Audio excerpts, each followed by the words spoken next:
Hello and welcome to the Collapse Experiment. So today we need to have a talk about the Karate Kid Legends. Yeah, it's a new movie coming out with Jackie Chan.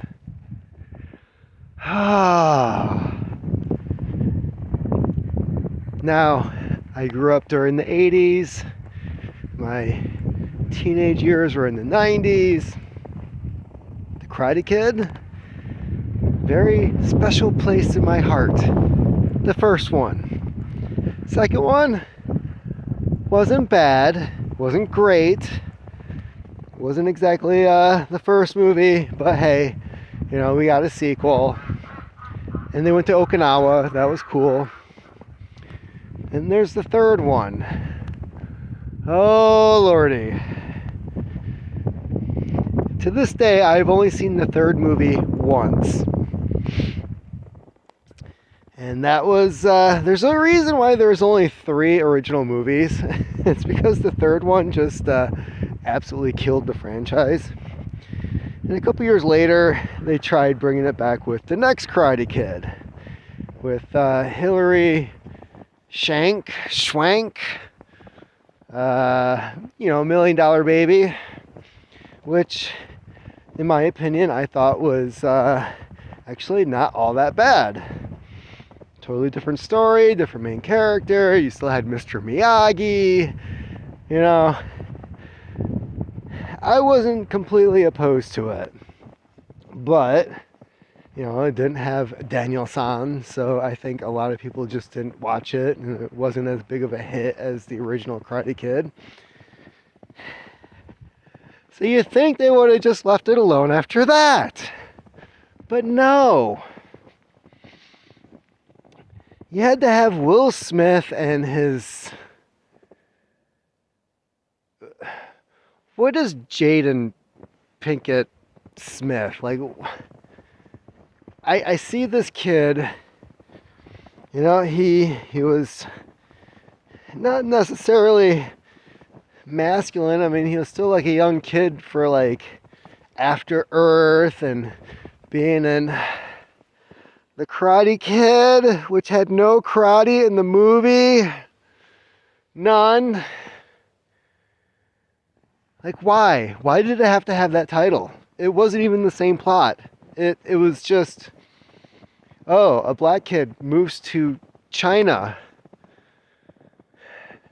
a deeply racist society. Yeah, that's not going to have any issues. And then he starts learning Kung Fu. Was it titled The Kung Fu Kid? No, it was The Karate Kid. Not in Japan, not in Okinawa, not in California. Like, there's absolutely no reason for that movie to be called The Karate Kid. Yet there it is, and Jackie Chan's in it because, you know, he's old and he needs a paycheck. Even though I think he's like not necessarily the richest man in China, probably not even close. But I do know that worldwide, he's probably the best known actor in the world, population wise. I mean, we know about his films. You've got, 2 billion people watching his films in China alone. That's not including India. And then you've got Thailand, where Tony Jaa, he was growing up watching Jackie Chan movies, trying to figure out how to do all those stunts and stuff, even the stuff on the wires, and figuring out how to do it without the wires. Like, Jackie Chan is probably the biggest movie star ever. So, I hate that Karate Kid. I hate it with a passion. And then you have Cobra Kai, which I am proud to say I have never watched an episode. I knew this was just a bad idea when they started it. I've had people tell me about the plot and the story, and they're like, oh, it's actually pretty good. And I'm just, no. Like, there's certain things in life you don't have to try to know that it is not for you. Or that, no, that is not good. Cobra Kai it's... I see the quality of stuff being released these days, and when I hear people of a certain age saying, yeah, watch that, it's pretty good, I'm just like, you have no reference of good material to go by. Like, none. You were raised on crap. Like, I'm sorry, but most Gen Z, the television, the cartoons, the movies that they watch, it tends to just be mind-numbing crap. In my generation, which I'm technically part of Gen X, I'm like on the tail end of Gen X. I grew up mostly with millennials, but then when I was growing up, because I'm poor, I was poor growing up, a lot of the technology and stuff I had growing up were things Gen X related that would fit more into that category, because I was always behind on movies, music, TV, like, didn't have cable, so when a TV show finally got syndicated as reruns on whatever channel I was able to watch, I was like 3 to 5 years behind on like, oh yeah, I just started watching The Wonder Years, and like, dude, that was like so third grade. I'm like, oh, well, sorry.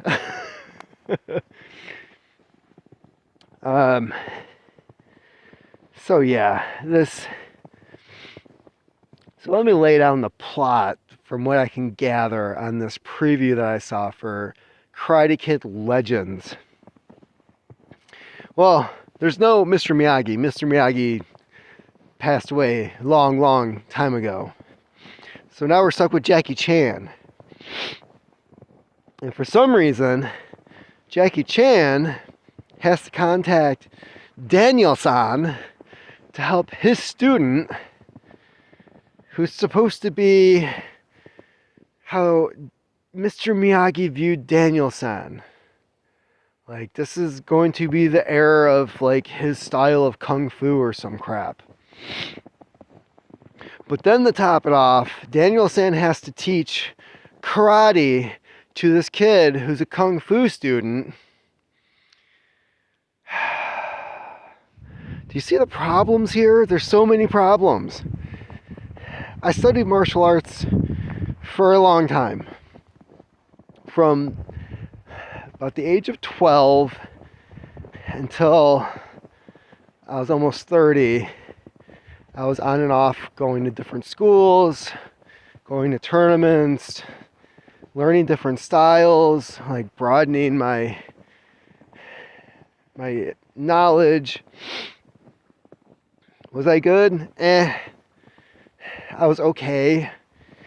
Could I defend myself? Yeah. Am I going to be winning any trophies? No, not really, no. So, anyways, there was a time where I was going to a school, and the school had several different styles available. You could take karate, you could take judo, Okinawan jiu-jitsu, which is totally different from Brazilian jiu-jitsu. It kind of irritates me that the Brazilians called it jiu-jitsu. Like, why are you using a Japanese term for... Plus, they were all learning judo. Doesn't make any sense to me. But, to get back onto the subject, they had all these different styles, and I was studying Aikido, Okinawan Jiu-Jitsu, and for, like, at the beginning when it was available, there was Tai Chi. Now, The Tai Chi I liked because it was just calm. There was like no stress about it. It was just, you could just kind of just let your mind go while learning the forms. Aikido was 3 or 4 days a week. And then Jiu-Jitsu was 1 day a week.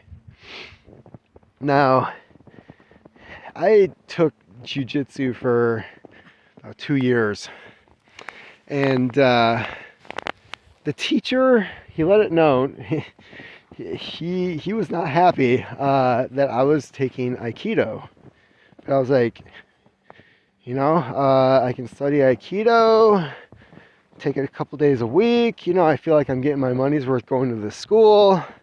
Whereas it's like 4 times a month. And the only reason I liked the Okinawan Jiu-Jitsu was basically, it was very similar to Aikido with the wrist locks and the throws, but it integrated kicks and punches in between. So I'm going to my Aikido class thinking like, yeah, I would punch you in the face first, then put you into this wrist lock, and then throw you onto the ground and probably drop a knee on your ribs. So, which, in Aikido, it's just, you throw them on the ground and walk away.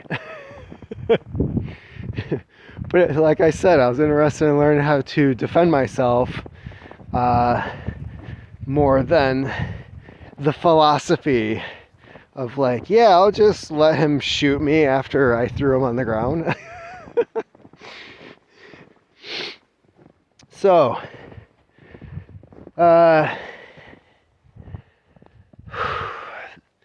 what ended up happening was, after about a year and a half, these other guys that started like 6 months after me, they're going every week like I was.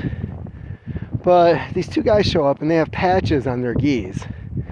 And this style of jiu-jitsu, they don't do belts, they do patches.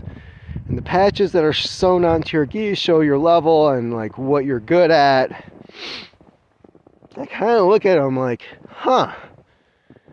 like, I've been coming here just as long as them, and every day that we had class, the teacher would get his little book out and he'd mark in there what students were there, and after X amount of classes, or they've been there for a certain period of time, they go up in a rank.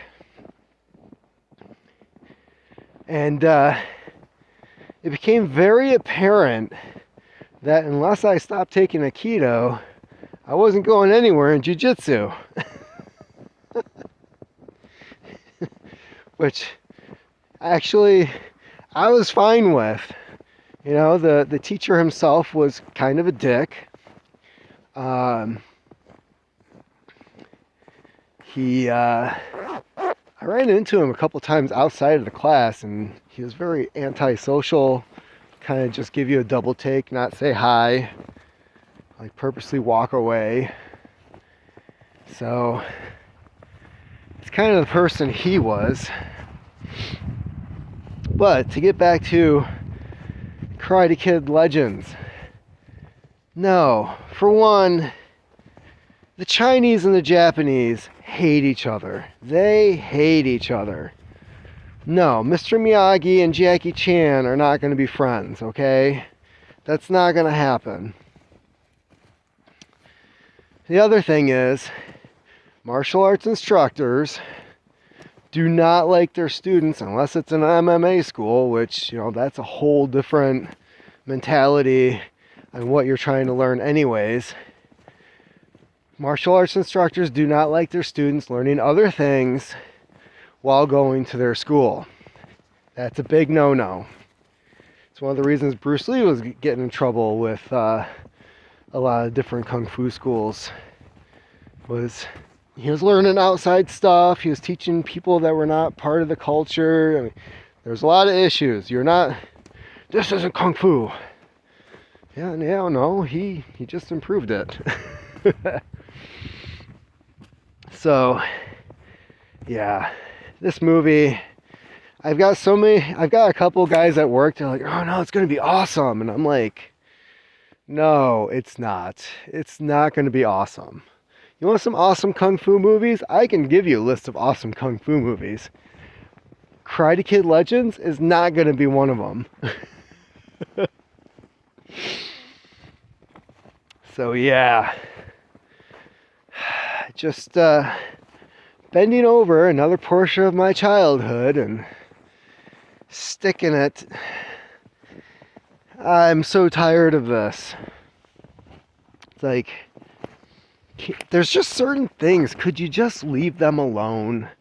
Like, stop trying to remake them. Stop trying to profit off of the current generation that is at its peak income for their lifetime. Like, I'm not buying into it. I didn't watch any of the G.I. Joe movies. I loved G.I. Joe when I was growing up. G.I. Joe was awesome. Yo Joe. That was, man, I had like so many of the toys and the action figures.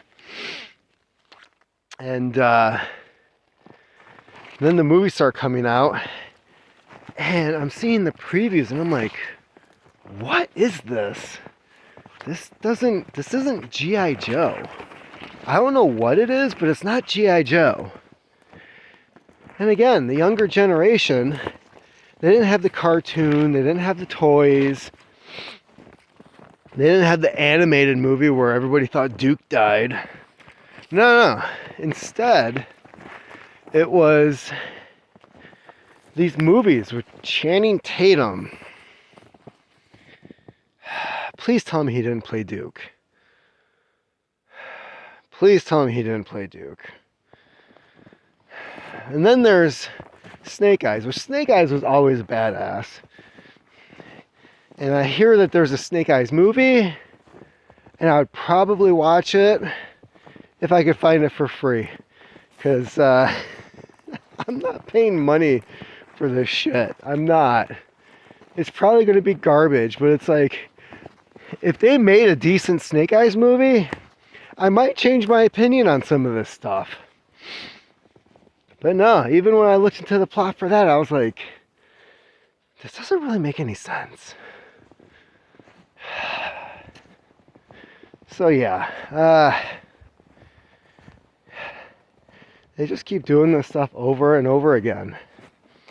Where it's, oh, what else from the 80s can we bring back and just completely annihilate and destroy? Like Stranger Things. Stranger Things really should have stopped with season 1. It should have been the end of it.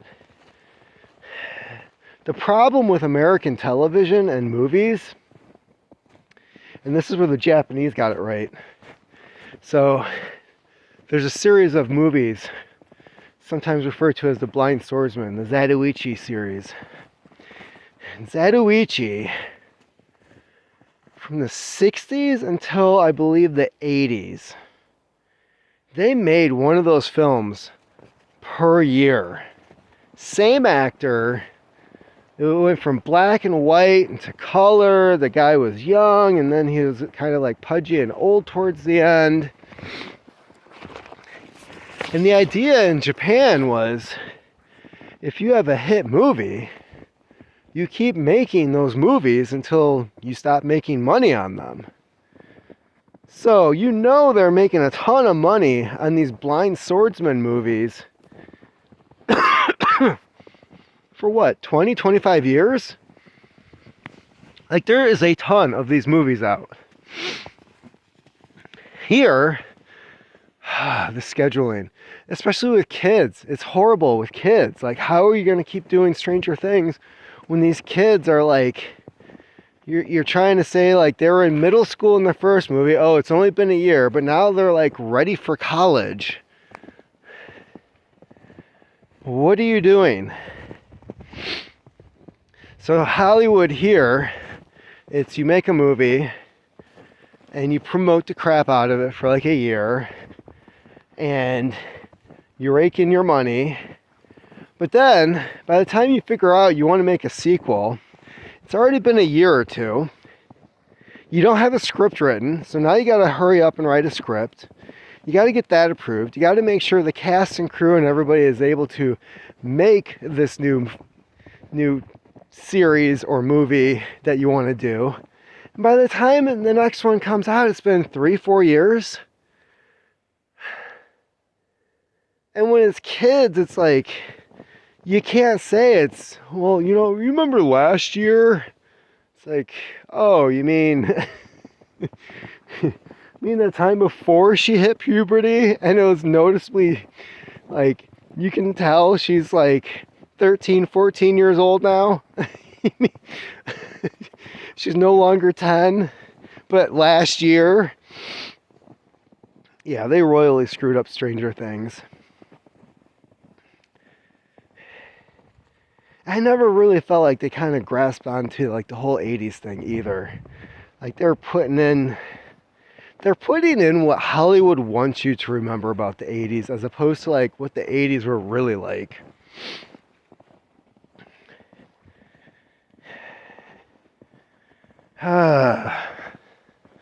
So anyways, what things from your childhood do you feel like they just never should have touched and left alone? And do you think, I don't know, let me know what you think about Cobra Kai, because I know there's like 10 seasons of that show now. Didn't it start on YouTube? Wasn't that like a YouTube original? So, is Cobra Kai any good? Am I wrong about this new Karate Kid movie that's coming out? Which again has absolutely no karate in it from what I saw in the previews. Like none. No karate. And I'm going to be royally pissed if it gets towards the end of this movie. I'm going to ask. I'm not going to watch it myself. I'm going to ask, like, they didn't finish with like the whole crane thing, right? That's not how the movie ended. Because I'm seeing all these street fight scenes and they're doing a bunch of wushu and Jet Li type stuff. Nice flowing high kicks and bouncing off of walls. Don't tell me that he takes out the bad guy with like doing the crane kick, okay?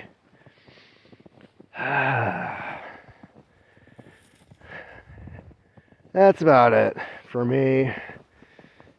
Complaining about movies that aren't even out yet. But good Lord, leave the Karate Kid alone.